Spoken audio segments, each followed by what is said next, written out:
ഏറ്റവും കൂടുതൽ മനുഷ്യനെ കൊന്നിരിക്കുന്ന ജീവി എന്താണെന്നറിയോ? ആരാ ഉത്തരം പറഞ്ഞത്?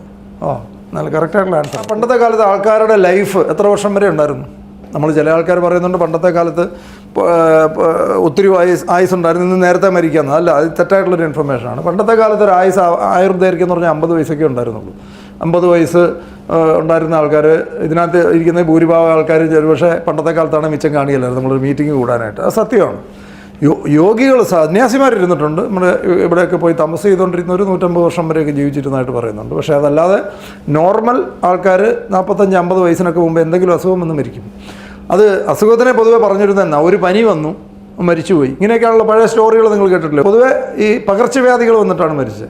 ഈ ഏറ്റവും കൂടുതൽ മനുഷ്യനെ കൊന്നിരിക്കുന്ന ജീവി എന്താണെന്നറിയോ? ആരാ ഉത്തരം പറഞ്ഞത്?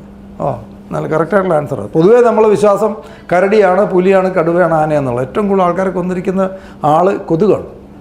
ലോകത്ത് ഏറ്റവും കൂടുതൽ പകർച്ചവ്യാധികൾ ഉണ്ടാക്കിയിരിക്കുന്ന കൊതുകാണ്. അപ്പോൾ ഇതുപോലത്തെ പകർച്ചവ്യാധികൾ വന്നിട്ടായിരുന്നു പണ്ട് ആൾക്കാർ മരിച്ചുകൊണ്ടിരുന്നത്. വസൂരി, ഇതുപോലത്തെ സാധനങ്ങൾ, വില്ലൻ ചുമ ഉണ്ടായിരുന്നു, ഇങ്ങനത്തെ സാധനങ്ങൾ. അപ്പോൾ ഇത് മുഴുവൻ ഇറാഡിക്കേറ്റ് ചെയ്യാൻ മെഡിക്കൽ സയൻസിന് സാധിച്ചു. ഇത് മുഴുവനും ഇറാഡിക്കേറ്റ് ചെയ്യാൻ മെഡിക്കൽ സയൻസ് പൂർണ്ണമായിട്ട് വാക്സിൻസ് കണ്ടുപിടിച്ചു. ഈ വാക്സിൻസ് ആണ് ഒരു പരിധിവരെ ആൾക്കാരുടെ ലൈഫ് സ്പാൻ കൂട്ടാനുള്ള ഏറ്റവും പ്രധാനപ്പെട്ട കാര്യം.